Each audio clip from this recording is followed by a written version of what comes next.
This is Danny Flexen here for Seconds Out. Delighted to be joined by my friend and the promoter, of course, of Oleksandr Usyk, Alex Krassyuk. Alex, how are you?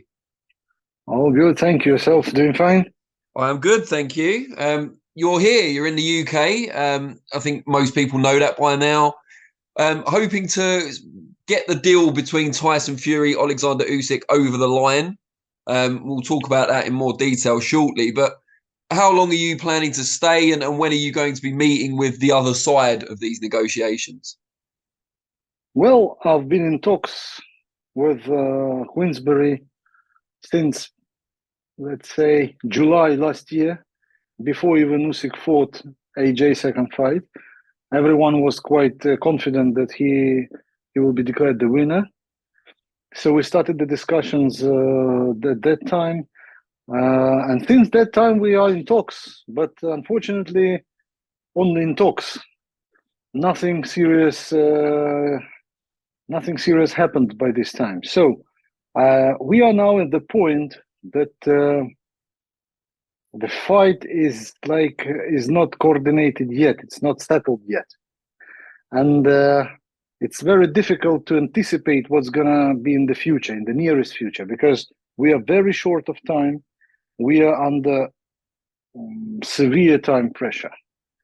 So we are doing our best, actually, but from our side, we're responsible for Usyk. And Usyk is in training camp since December, so he's in great shape. Because before coming to London, I visited him there. Perfect condition, mental and physical. He's ready to go. And when he heard that the fight can be jeopardized, well, he was upset a bit because he was getting prepared for the biggest fight in the history of heavyweight boxing. But it doesn't take him deep because he's the kind of person, he's very professional. So whatever happens, he takes it as it is. And Frank Warren has said that the fight really needs to be finalised this week if it's going to happen on April 29th. In all of these talks, especially recently, has it ever been proposed that the fight could take place on a later date? Well, we've been in discussions with the Middle East, and there were talks that the fight might take place later this year, but nothing more than just conversations. Regarding the UK, we've been working on the date of April 29th, which, according to the reports from Queensbury, from George Warren and Frank Warren, cannot meet Tyson's wants, actually, regarding the purse, regarding the money he would love to get for it.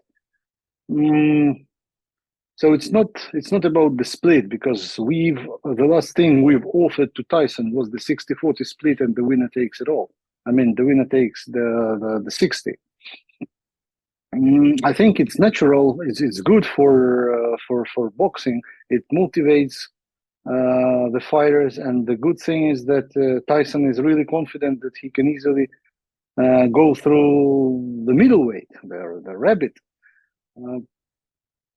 I don't know. I'm not sure whether Tyson rejected it himself, or he just, maybe some people, his advisors. But at the end of the day, it is what it is. So it's not likely to happen in the UK on the conditions that UK market can generate. And is the Middle East still a viable option? You never know. Anything may happen, because these people sometimes can surprise us with some fights that we recently seen, with exposure that this fight might take. When a guy like Tommy Fury fighting a guy who is not even a boxer, and you can have that amount of views around the world, especially pay-per-views in the US and UK. So these guys know how to surprise. We never know. Maybe they're gonna surprise us with the heavyweight undisputed fight as well. And would you, from Team Usyk, be willing to go at a later date than April if the Saudis came in? It's fighter is the final decision maker. Sure. Our job is to deliver the best conditions and to meet his requirements. Sorry. So, in case Usyk confirms the later date or the earlier date or whatever the request is gonna be, it's up to him to decide, and up to his the training camp. I mean, up to his corner, because they are doing hell of a job working there. Trust me, I've seen it with my own eyes. So it's not like you just train for one more month or month and a half. There's a big system working, and in case something is postponed or extended, I don't know, maybe it's up to his consideration, actually. And when the fight was still being kind of mooted for the Middle East initially, the 50-50 split, was everyone agreeable to that before the fight got moved? Yeah, there was actually no split because each party made its own deal with Of course. Skill Challenge. That's why you can't really. And you know what? And when you make a deal and you're happy with it, you don't really care what the other party is getting. I mean, I assume that if Tyson would somehow learn that Usyk is getting more than himself, then it might be a problem, probably. But not for Usyk. Definitely not for Usyk. So the reason it's not taking place in the Middle East as it stands is because, from what I've heard, you guys came to a deal with Skills Challenge and Fury was unable to come to an agreeable deal. That's something I heard as well, but there were some details like local reasons, because the Ramadan finishes late April, and the venue, the big stadium, cannot meet the deadline, and some other things. But it's not like it doesn't sound substantial for a fight like that. So I have no idea, actually. I have no idea because we made our job. We agreed on all the terms on Usyk's side, and the only thing that was pending was the Tyson's consent. We never know. Maybe he just doesn't want to fight Usyk, and money doesn't matter for him. Maybe he's just well, we can't say that disrespectfully. Maybe he's scared, but maybe he feels that the risk is too high. And why should he jeopardize his career, his whole asset of fame and glory he's enjoying now, losing to a middleweight rabbit twice in a row? Twice in a row. Would it help him? I don't think so. And considering his mental side, might probably kill his confidence. Why would he risk? But it's just an assumption. I never heard anything from a reliable source. And you spoke to TalkSport yesterday and said you guys have negotiated a split, whereas Tyson Fury is negotiating a purse. Is that the key difference in what's stopping the fight getting finalized? Danny, I can report you on what I hear from George Warren and Frank Warren. I can't say that this is something that's really happening or not. So I was told that Tyson Fury is asking for kind of money that even if Usyk receives zero, it's still not going to be sufficient to meet his requirements. I don't know whether it's true or not, but this is the idea of how we get it. Is there any? Can you do anything more on your side to make the fight happen, or is it all on the Fury side now? I don't know. Maybe we should find Fury's twin. That's the only option. Listen, Usyk he's not a big, big negotiator. He doesn't like those kind of things. He likes to do his job, to train properly, and then to get into the ring and defeat his opponent. That's what he does. And everything else, he relies on his team. So it's our responsibility to deliver the best possible option.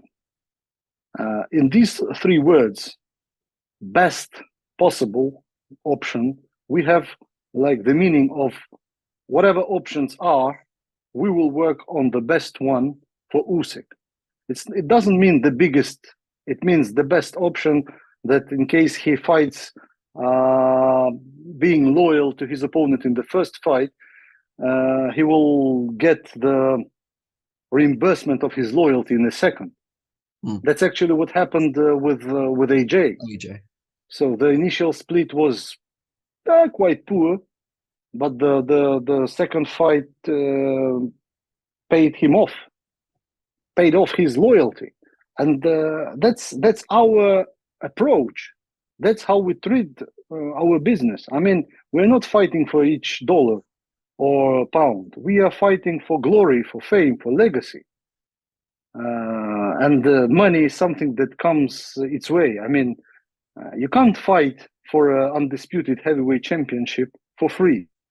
Not because you don't want to, or that's because it's impossible. A fight like that happening with no money. It should happen with the biggest pot. Well, let's say on a continent. You know what I mean? Yeah. And you talked about other options or the best possible option. Because you've been negotiating for this fight since back in July last year, have you had much time or space to look at other options, alternatives for Usyk? You mean beside Tyson? Yeah.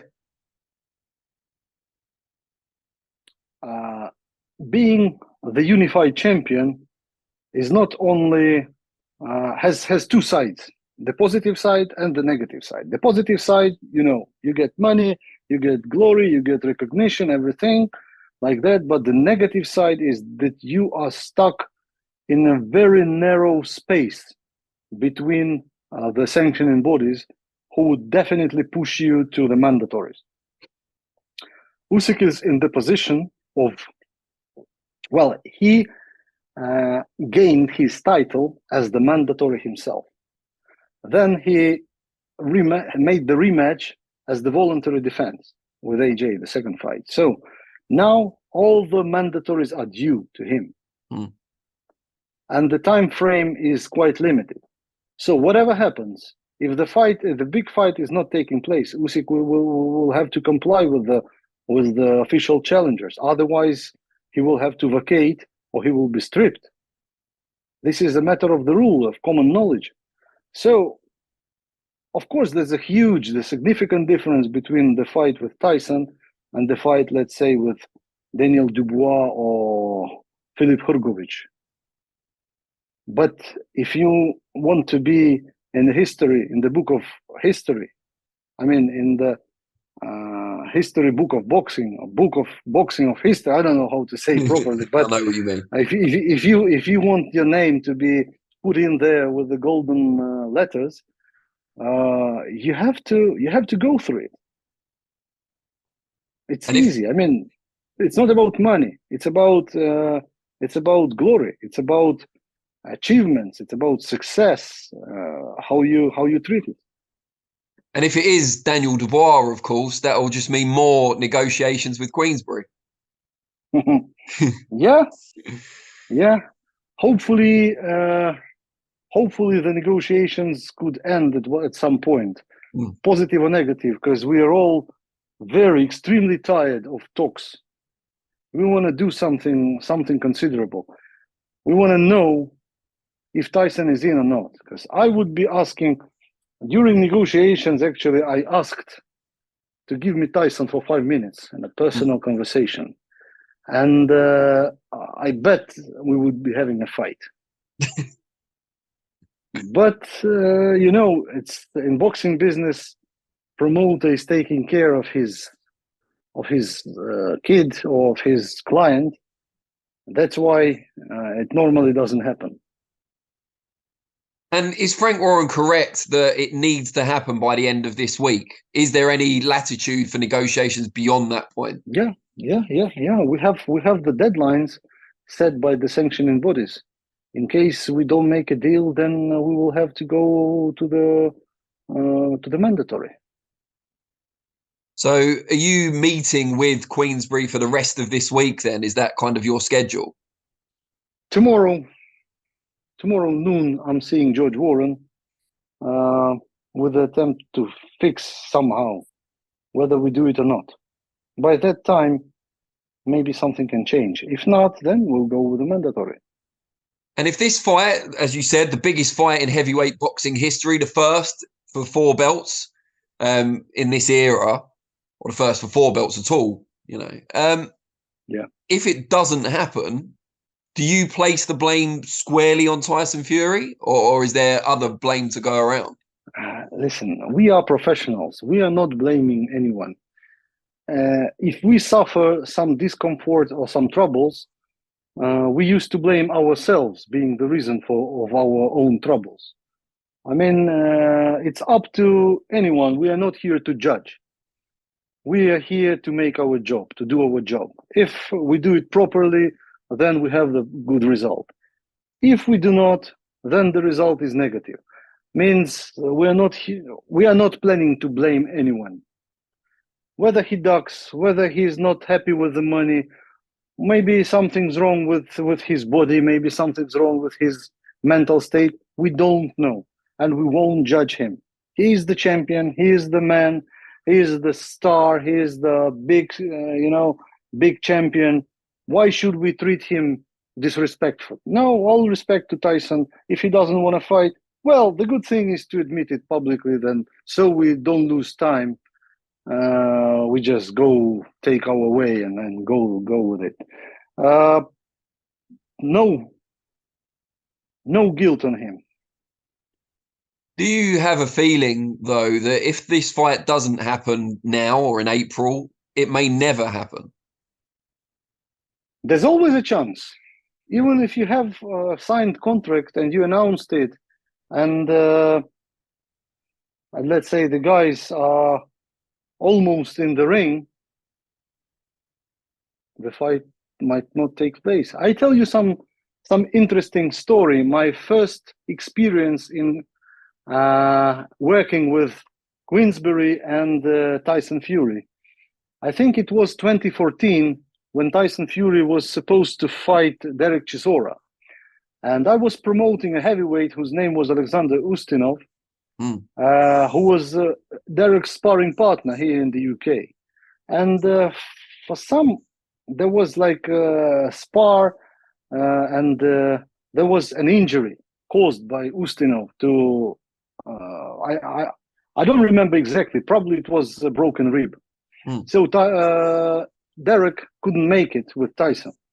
So the late replacement, we got the offer from Queensbury to replace Chisora in the fight with Tyson.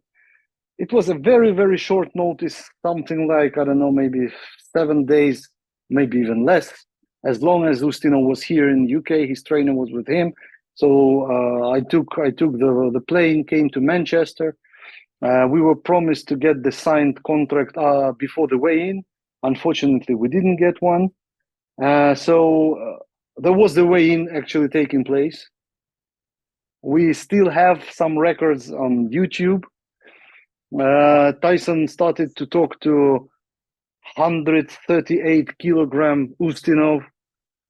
He started to his mind games, which Ustinov didn't understand even a single word. And the guy was really strong. I mean, he looked dangerous. Big head, and his fists were almost the same size of his head. So he looked really, really scary. So we didn't get the signed deal even after the weigh-in. And for some reason, 6 o'clock in the morning, the matchmaker of Queensbury knocked my door in hotel and said that the fight was off. And the reason for that was that Tyson's uncle, he passed away. He got into the hospital. And Tyson said that he couldn't take this fight because he felt really bad about his uncle, who he was really close with. Well, it's understandable. But it is what it is. So the fight didn't take place even after the weigh-in. It means that you cannot judge a fight unless the bell rings. When two guys are in the inside the ropes, when the referee is in, when we hear the bell, and the referee says fight, then I used to like to breathe, to inhale, and then to it's happening. Before that, I'm very suspicious. Maybe it's you, Alex. Maybe Tyson Fury just doesn't want to fight Alex Krassyuk fighters. I don't know. Bad luck. I don't know, bad luck or whatever. But come on, he doesn't have to be scared. It's all about the skills. It's all about how big his heart is. It's a big fight. Come on, you have to be the part of the history. Even if you are a loser, I mean, if you lose the fight, you're still a part of the history. Money will be spent someday, but the history stays forever. Let me ask you this. You said you'd like to have 5 minutes with Fury to discuss things directly. Probably not going to happen, even in the next 2 days. But if you did have that 5 minutes or even 2 minutes, what would you actually say to him to get him to agree? I wouldn't have to say anything. I will just look into his eyes like Jerry does.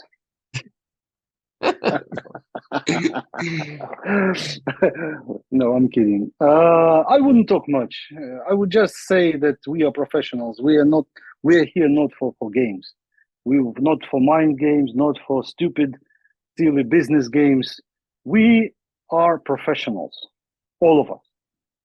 We are straight. We are transparent. We don't want to play bad things. We don't want to discuss under the table. It's all on the table. Whatever it is. So let's make it happen. If you're not happy, say it now. Let's respect each other, and let's try not to take too much time from each other. Good stuff. Alex, really appreciate the time. I'll keep everything crossed for you. I hope you come to a decision that's positive for everyone and for the sport as a whole. Yeah. Yep. I'll pray. Lord also, help us. But enjoy your stay in the UK, regardless of if the fight is finalised or not. Thank you, Danny. Take care, Alex. Bye-bye. It was my pleasure.